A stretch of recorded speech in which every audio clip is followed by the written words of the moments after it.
গ্রামের বাড়িতে টিনের ঘর, বাবা রিক্সা চালান, তবে হঠাৎ টিনের ঘর থেকে হয়ে যায় পাকা ভবন। সেই ভবনে আবার 2.5 মাসের মধ্যেই ছাদ, চড়েন দামি মোটরসাইকেলে, চাল চলন ও পোশাক এসেছে বিলাসী জীবনের ছায়া।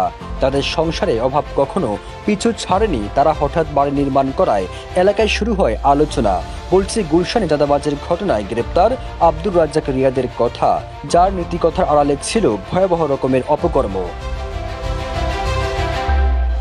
অভাবের সংসারে বাবা রিক্সা চালালেও রিয়াদের টার্গেট ছিল নিষিদ্ধ দল আওয়ামী লীগের মন্ত্রী এমপিদের কাছ থেকে চাঁদাবাজি করে কোটি কোটি টাকা আয়ের। আর সেই লক্ষ্যে নিজের পরিচয় শক্তিশালী করতেই বিভিন্ন হাই প্রোফাইল রাজনীতিবিদদের সাথে ছবি তুলতেন। তবে রিয়াদের ফেসবুকে ছিল নীতিবাক্যের ছড়াছড়ি, দেখে বোঝার উপায় নেই তিনি একজন চাঁদাবাজ। গেল বছর 21 নভেম্বর তিনি ফেসবুকে লিখেছেন, রাজনীতি তারাই করুন যারা মানুষের সেবা করতে চান, আর নিজের জন্য কিছু করতে চাইলে ব্যবসা করুন, রাজনীতি নয়। তার এমন নীতিবাক্যের আড়ালে ছিল ভয়াবহ রকমের চাঁদাবাজি।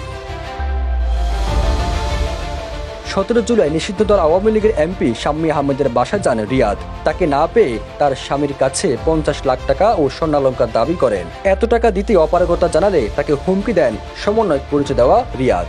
এক পর্যায়ে তিনি বাধ্য হয়ে তার কাছে থাকা 5 লক্ষ টাকা এবং ভাইয়ের থেকে নিয়ে আরো 5 লাখ টাকা মিলে 10 লক্ষ টাকা দেন রিয়াদকে।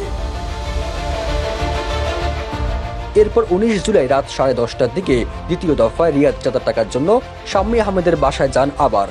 তখন তিনি 40 লক্ষ টাকা দাবি করেন। এই টাকা না দিলে তাকে পুলিশে ধরিয়ে দেওয়ার হুমকি দেন রিয়াদ। এ সময় পুলিশ ঘটনাস্থল থেকে রিয়াদ সহ 5 জনকে গ্রেপ্তার করে।